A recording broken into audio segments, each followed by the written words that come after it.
Okay, it's official. We've got the front end on, the subframe, and we've got the back wheels on, and the back axle.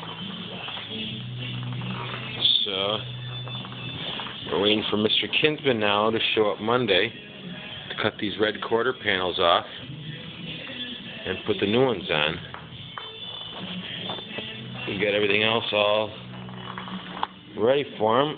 It's late Saturday night, and the car is down on the ground, and it's got its own tires supporting it.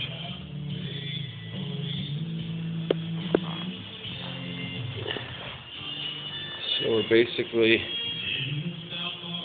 going to cut off these rear quarter panels both sides, and I've got brand new ones and new wheel wells. So this is the next procedure. You'll see these quarter panels cut off next time I do a video showing what's behind them,